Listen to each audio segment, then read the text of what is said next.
what's being inflicted upon the human race is mass trauma. And, you look at the background to these mind control projects like MKUltra. And from that time in 1996, I spent the next probably 6-7 years investigating mind control, how it worked, and the techniques.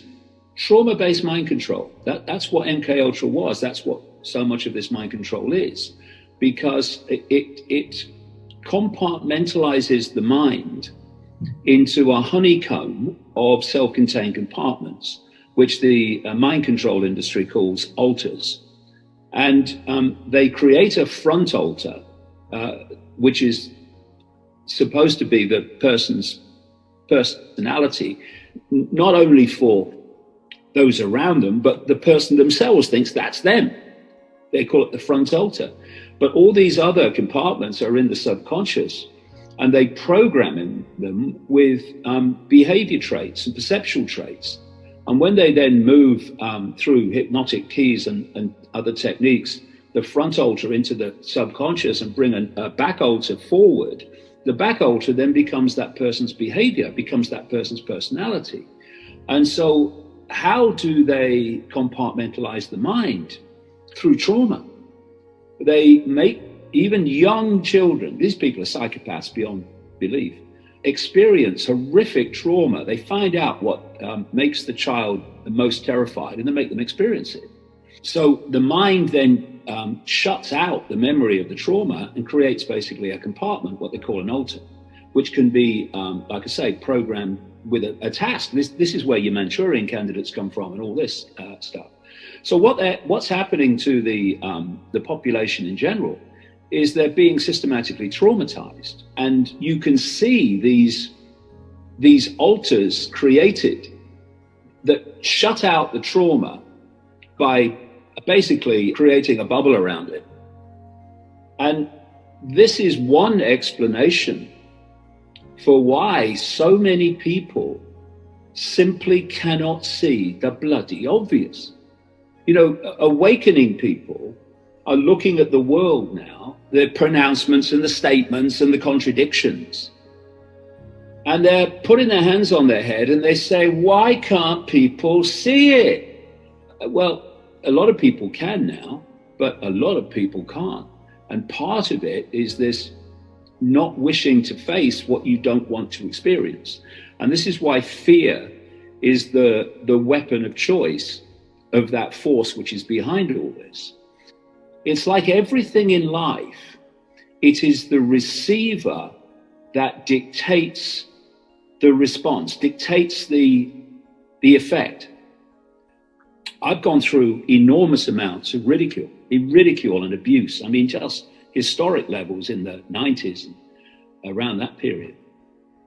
And I chose to receive it on the basis of I'm speaking my truth, and what people make of it is up to them.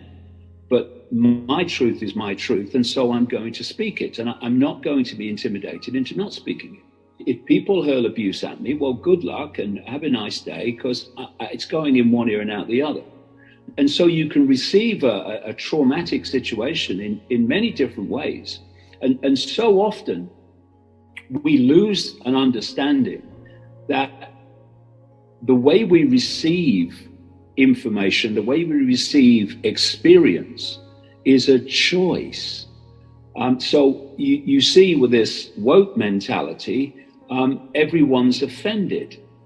Now, I don't know what it's like to be offended, because I don't receive information or experience in a way that I'm offended. If people don't agree with what I say, well, they have every right not to agree with what I say, but I have every right to say it. And so that's the dynamic. And if you don't like it, we'll do the other thing, because that's fine with me as well. But others would say, well, I'm offended. How dare you say that about me? Well, once you start down that road, what you're doing is you're giving your entire power away. You're giving your power away to that which you've decided offends you. Because now the person offending you is dictating your life.